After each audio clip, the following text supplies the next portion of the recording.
Hi, this is Tutor Nick P, and this is noun phrase 179. The noun phrase today is the elephant in the room. Okay, let's take a look at the note here. If someone says the elephant in the room, it is an obvious or clear truth, purposely ignored by all parties and different groups. So everybody's ignoring it, even though it's very obvious that it is there.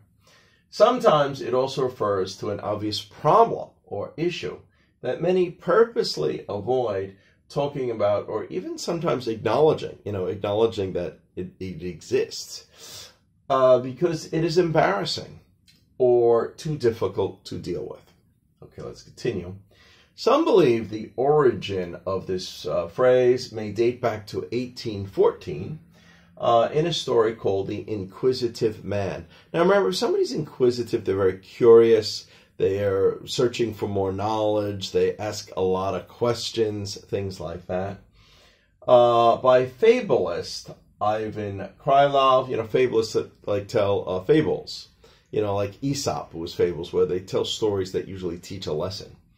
The story is about a man who goes to a museum and sees many tiny things, but fails to notice an elephant. So he's really focusing on the small things, make sure he doesn't miss it, but yet he misses the big elephant that's right in front of him.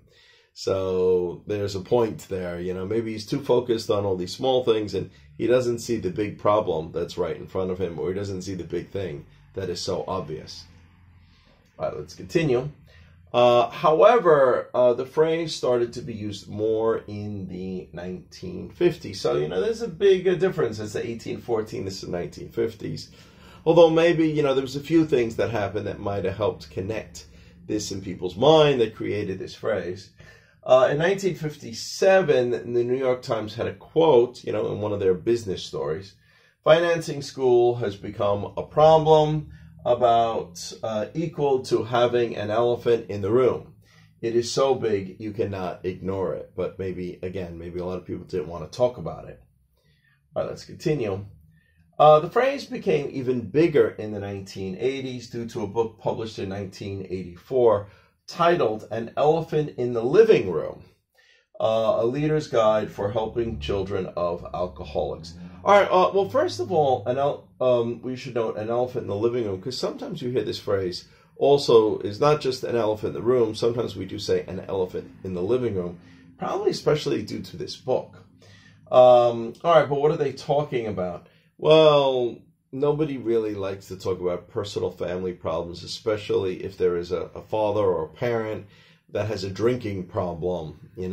Nobody wants to bring that up, but yet this is very detrimental to the children there. Maybe they could be, affected for the rest of their life due to this. So I don't know. I didn't read the whole book, or I didn't read the book at all, really, but you could understand what they're talking about.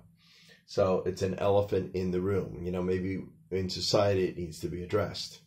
All right, let's continue. And we have two examples here. Everyone is ignoring the elephant in the room, and no one wants to bring up the topic that the boss has a serious drinking problem. All right, now this is definitely goes back to the one I said before. Maybe it's a problem. Nobody wants to talk about it because, well, it's the boss. Or maybe it's too embarrassing, or maybe it's just simply too hard to deal with. He's the boss. He's got the drinking problem. So nobody wants to endanger their job by, bringing this up. All right, and let's look at number 2 here.